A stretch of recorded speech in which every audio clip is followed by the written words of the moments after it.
Hey everybody, Letitia just called me. What did I call you? Oh, you can't remember?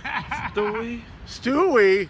No, it was Tom Cruise. Oh yeah, Tom Cruise grandpa. Tom Cruise grandpa. Yes, she did. But y'all might want to date him on 777-9311 hotline. Yeah. Tom Cruise's grandpa. And then I was Tom Cruise's great grandpa. Oh, never Yeah, that. you did that, yeah. Yes, you did. Anyway, Well, he looks good to be a great. Oh my God. A lot of greats, and I don't my mean God. there's You great made- Tiger Stadium. You two made my day today, so Yeah. thank you.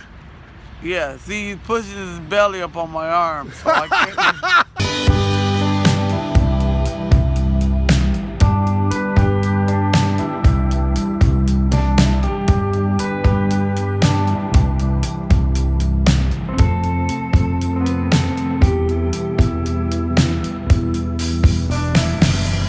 I saw her here just last night. It was so good till the morning light. Now she's nowhere to be found. Have you seen her? Hi everybody, I'm going to really work hard at vlogging more. There's a lot of challenges for me. I'm an old school broadcaster, so the YouTube format, which is, as far as I can see it, anything goes, and what we would consider mistakes in old school broadcasting are actually creative.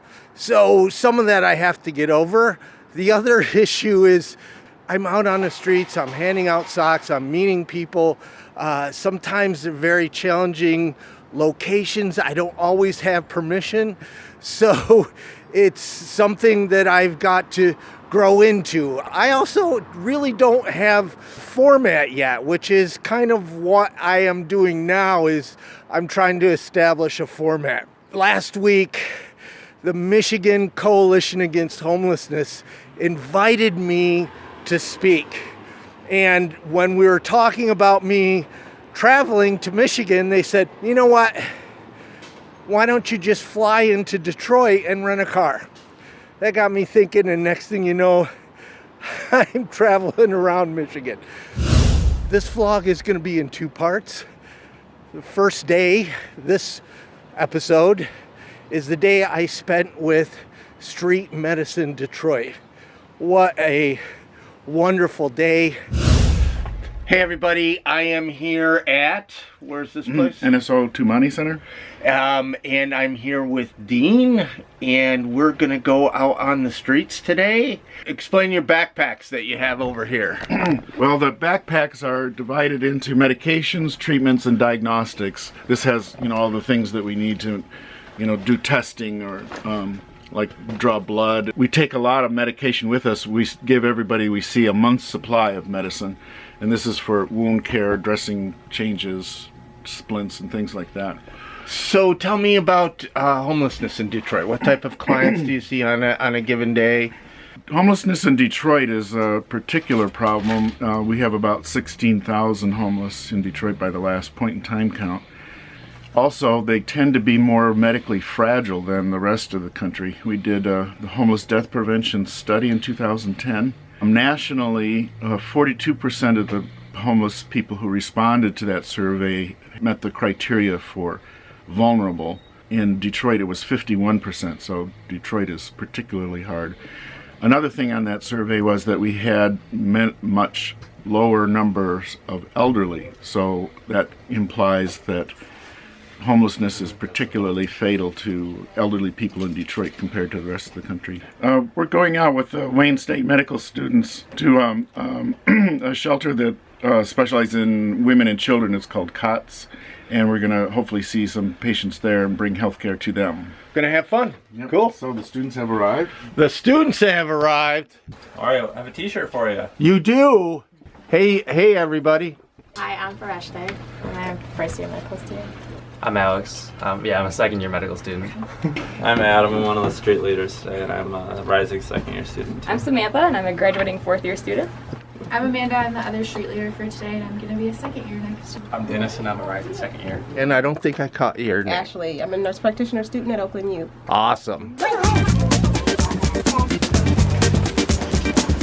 Thank you.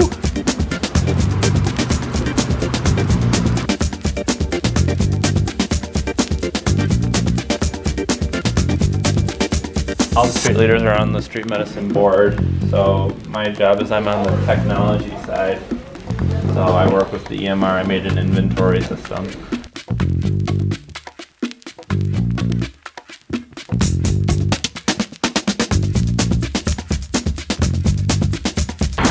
So while the medical students were seeing women at the homeless shelter, I decided to go for a little walk, and I just met this homeless man flying a sign on the corner. Gave him some Hanes socks, and he says to me, "Some people are born to be millionaires, some are not. I accept my situation and I make the best of it." Oh my gosh, you know, I love when, you know, homeless people share nuggets of wisdom like that. I mean, it really helps put a perspective on life.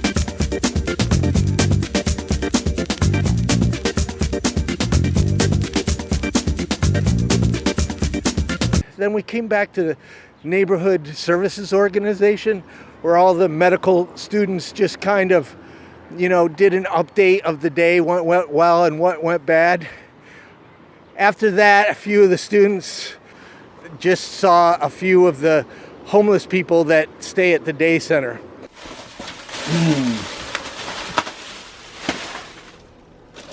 Antihistamines,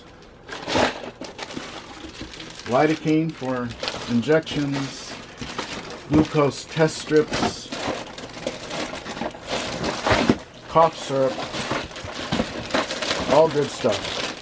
Dean was talking about Narcan kits, and I said, you know, gosh, neighborhoods I travel in, I probably should have one, and to save a life. So Dean's giving me a kit and then training me. So what do we do here?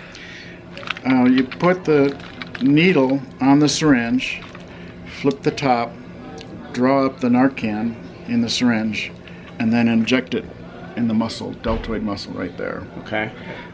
I usually reserve this for people who are not breathing or breathing very shallowly. If someone is used and they're just kind of drowsy, but they're breathing on their own, I wouldn't give them Narcan, I just observe them.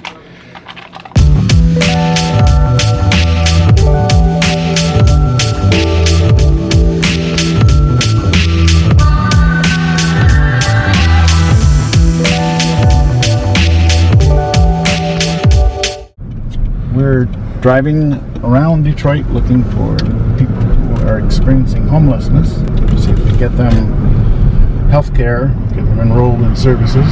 The unsheltered homeless or rough sleepers tend to be more resistant to services, typically are sicker.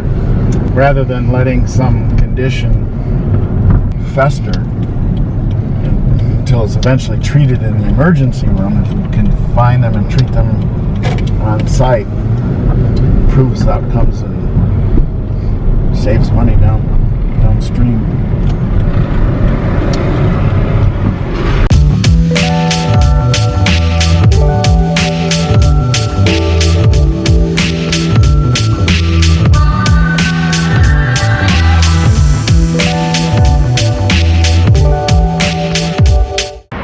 Just visiting a homeless woman that was under a bridge. She's been there far too long.